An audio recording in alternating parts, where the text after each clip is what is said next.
Here's what happens to your insulin when you eat a traditional 3 meals a day. Okay, this would be where you're consuming all of your calories within a 12-hour eating window. So you can see that every time you eat, your blood sugar's going up into the red zone.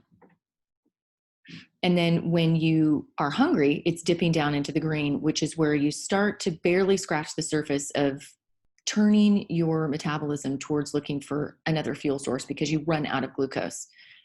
Then you have another lunch, then it spikes up again, and you're storing fat again. And then between lunch and dinner, it might start to dip down a little bit where you're burning maybe a little bit of fat, but likely not, because you have to burn off all the glucose before your body will start even looking for fat. And most people never, ever allow their body any time to get into this fat burning zone.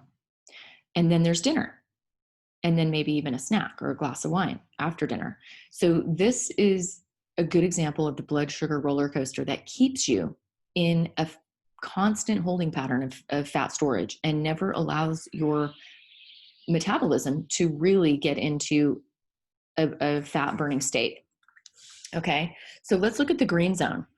You have this green zone, which is after dinner, during the time that you're sleeping, and then before you break your fast, okay, with breakfast. Breakfast is when you break your fast, literally. It's during these sleeping hours. It's during the time after you eat your last calorie of the day, before you break your fast with breakfast in the morning, whatever time that is, that you're actually allowing your body to start going in and cleaning out the stored glucose, which is stored in your bloodstream, your liver, your muscle tissues, and in your cells. So the typical carbohydrate-centric diet never allows your body to get into fat burning mode for long enough to actually lose weight. So it might dip down a little bit during the evening hours, during the sleeping hours, and before breakfast, but it's not long enough to actually start seeing a difference on the scale. Okay, this is when you squeeze that eating window just a little bit. This is really easy for most anybody to do, where you're basically compressing the time in which you consume all of your calories in the daytime to an 8-hour eating window. You can see how much more time you're going to be in that fat burning mode or that fat burning range throughout the day. This may translate for some people into weight loss, but for others, it may not.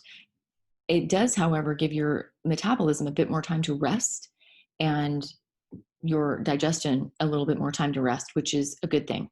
Okay, so this is basically what a 16-hour fasting window would look like. Most people can do this with no problem. Okay, here's what happens when we compress that eating window even more. Let's say that you don't eat 3 hours before you go to bed, which we're going to be doing some practicing on that, and then you postpone your breakfast. So you're only eating all of your calories within a 4-hour window of time throughout the day. This could be hopefully between the hours of 2 and 4 p.m., which is better than eating a late meal because you want to certainly avoid eating 3 hours before bedtime. That means you could have water, sparkling water, herbal teas after dinner. Be sure that you're having enough calories. This is not a calorie restricted diet. It's just that you're consuming all those calories within a shorter window of time, a smaller eating window each day. What happens with this is you can see where you have a lot more time in the green zone than you do here, barely scratching the surface here of the fat burning zone. Here you have quite a bit more time where you're actually in fat burning mode. And here you have most of the day where you're actually burning fat as a fuel source.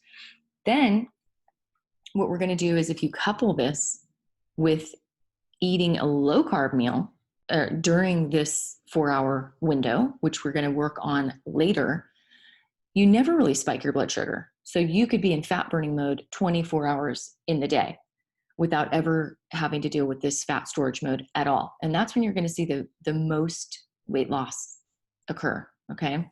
So this is a combination of compressing or intermittent fasting compressing that eating window, and reducing carbohydrates. Because if you're not eating carbohydrates, you're never going to get this blood sugar spike, and you're never getting the release of insulin. So you're never communicating to your body that it should be storing fat. Again, if you eliminate the carbohydrate intake, you stop this blood sugar spike entirely, and then you just stay in fat burning mode all the time. And that's essentially what a ketogenic diet is all about.